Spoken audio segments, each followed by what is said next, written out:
Hi friend, मैं doctor Ajay Srivastava, आपका मेरे इस चैनल में स्वागत है। आज हम बात करेंगे खांसी की। बहुत सारे ऐसे मैसेज और बहुत सारे रिक्वेस्ट भी आए कि खांसी पे ज़रूर वीडियो बनाएं।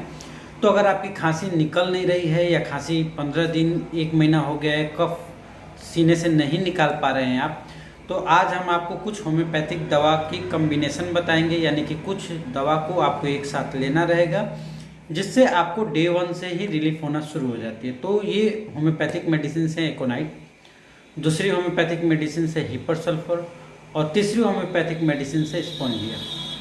ये आपको साथ में लेना होता है। और अगर बहुत ज़्यादा फीवर है, बहुत ज़्यादा घबराहट भी हो रही है, सीने से कफ निकालने में ऐसा लगता है कि पूरा गले में खराश जैसा भी लग रहा है, तो उसके साथ साथ आपको 2 और होम्योपैथिक मेडिसिन लेना होता है, ओसिमम सैंग और जस्टिसिया क्यू। तो आज ये वीडियो आपको खांसी से निजात दिलाने के लिए ही रहेगा और आप कैसे उसको बहुत बेहतर तरीके से यूज़ कर सकते हैं, हम इस पे बात करेंगे।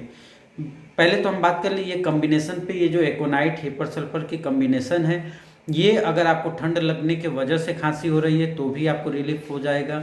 अगर आपके बलगम नहीं निकाल पा रहा है, फेफड़ा कमज़ोर होते जा रहा है, तो भी आपको रिलीफ डे 1 से मिलना शुरू हो जाएगा। या अगर आपका कफ सूख गया है, कोई एलोपैथिक दवा या बहुत ज़्यादा दर्द की दवा खा लेने के बाद आपको महसूस होता है कि कफ सूख गया है, तो भी आपको ये होम्योपैथिक दवा काम आएगा। तो फ्रेंड्स, आज हम बात कर रहे हैं एक कफ होम्योपैथिक बायो कम्बिनेशन की, जिसमें कि बहुत सारी या कुछ दवाओं को मिलाकर ये कम्बिनेशन तैयार की जाती है, जिसको कफ कम्बिनेशंस भी बोलते हैं। तो ये जो कफ कम्बिनेशंस है, आपको ठंड से भी होने वाली खांसी में राहत देती है। अब हम बात कर लें कि आपको कैसे समझ में आएगा कि किन किन खांसियों में ये बहुत ज़्यादा हेल्प करती है। तो फ्रेंड्स, हम आगे बढ़े उसके पहले एक छोटा सा रिक्वेस्ट, वीडियो को लाइक और सब्सक्राइब जरूर कर दें। अगर कोई प्रॉब्लम्स है या महसूस होती है तो आप वीडियो के नीचे कमेंट जरूर करें। देखिए, खांसी आज के समय में, कोरोना वाले काल के समय में भी जो खांसी होती थी सेम होता था। वो भी एक वायरल इन्फेक्शन है और ये भी एक वायरल इन्फेक्शन है। लेकिन खांसी कब बदल जाती है, जैसे कि आपको सर्दी जुकाम हुआ और आप होम्योपैथिक मेडिसिन के जगह आप कोई एलोपैथिक मेडिसिन ले लेते हैं। आपका बुखार तो ठीक हो गया, लेकिन आपको महसूस होता है कि जब आप रात को सोते हैं तो खांसी बहुत ज़्यादा बढ़ जाती है। उस कंडीशंस में भी ये कफ कम्बिनेशंस 4 बूंद आधा कप पानी में डालकर दिन में 3 से 4 बार लीजिए। धीरे धीरे आपको रात में एंजाइटी के वजह से भी खांसी अगर हो रही है तो ये हेल्प करने वाली है, कफ को धीरे धीरे ढीला कर देगी और बलगम को निकालने में हेल्प करती है। दूसरी कंडीशंस तब आती है जैसे कि आप रात में कहीं आते हैं या कहीं पार्टी से आते हैं, आपको ठंडा लग जाता है और सुबह फीवर हो जाता है। फीवर की आप ऑटोमेटिकली दवा ले लेते हैं, लेकिन आपको पता चलता है कि फीवर तो नॉर्मल हो गया, बलगम कफ सूख गया, फेफड़े में बलगम सूख जाता है। ऐसे बलगम को निकालने में भी ये कफ कम्बिनेशंस बहुत हेल्प करने वाली है। आपको करना क्या है, 4-4 बूंद आधा कप पानी में डालकर दिन में 3 से 4 बार लीजिए। और ओसिमम कैन, अगर फीवर है, बहुत सारे ऐसे पेशेंट हैं जिनको फीवर रहती है और वो एलोपैथिक दवा नहीं लेना चाहते हैं, कोई दिक्कत नहीं है। आप कफ कम्बिनेशन 1 और कफ कम्बिनेशन 2 दोनों को 1-1 घंटे के अंतर से यूज़ कर लीजिए। यानी कि 4 बूंद आधा कप पानी में डालकर ले लीजिए। डे 1 से ही आपकी सर्दी जुकाम यानी वायरल इन्फेक्शंस आपको डे 1 से रिलीफ हो जाएगी।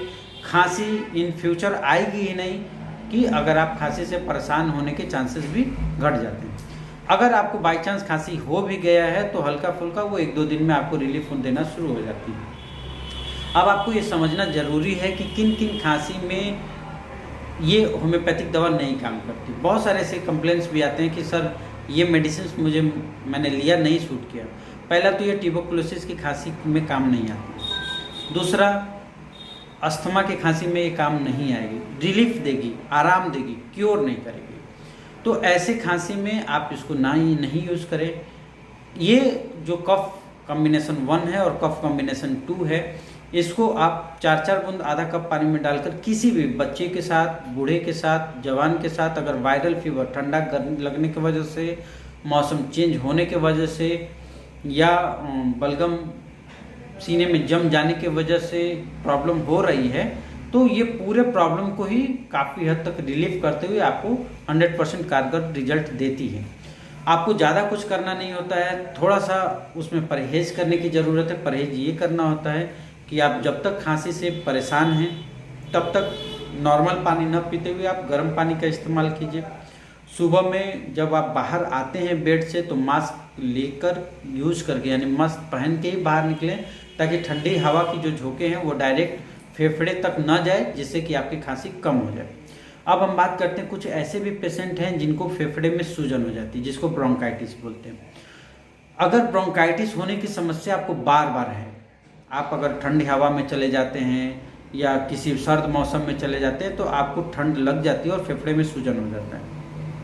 अगर बार बार होगा तो आपको बार बार एलोपैथिक दवा में एंटीबायोटिक लेना होता है, जिसका साइड इफ़ेक्ट बहुत ज़्यादा होने लगा है, किडनी पे और लिवर पे असर बहुत ज़्यादा होता है।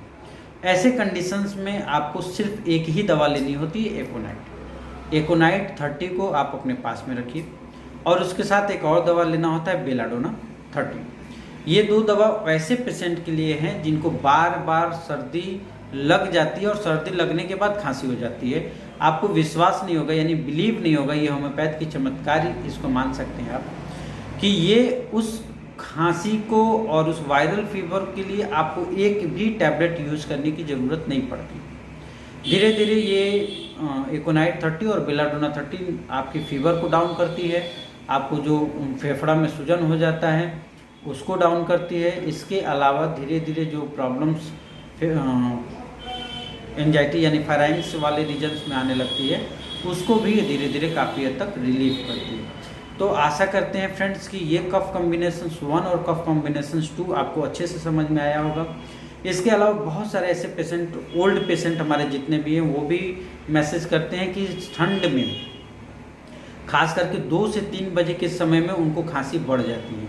ये बहुत ही मार्जिनल लाइन है जो जिससे फेस हर कोई कभी ना कभी कर रहा है, चाहे वो बच्चा हो चाहे वो बूढ़ा हो। जब ठंड का तापमान ज़्यादा गिरने लगता है तो हमको हमारे शरीर में बॉडी की थर्मल टेंडेंसी बदल जाती है। जब बदल जाएगी तो ऐसे बदलने की कंडीशंस में आपको बॉडी थर्मल कंडीशंस बदलने की कंडीशंस में आपका धीरे धीरे टेम्परेचर डाउन होना शुरू हो जाता है। तो फ्रेंड्स ऐसे कंडीशंस में आपको करना क्या है, आपको धीरे धीरे एकोनाइट 30 और हिपर सल्फर 30 को 2-2 घंटे से बदलकर आधा कप पानी में डालकर दिन में 3 से 4 बार लीजिए, धीरे धीरे रिलीफ होने लगती है। अगर आप ट्यूबरकुलोसिस के पेशेंट हैं तो उसको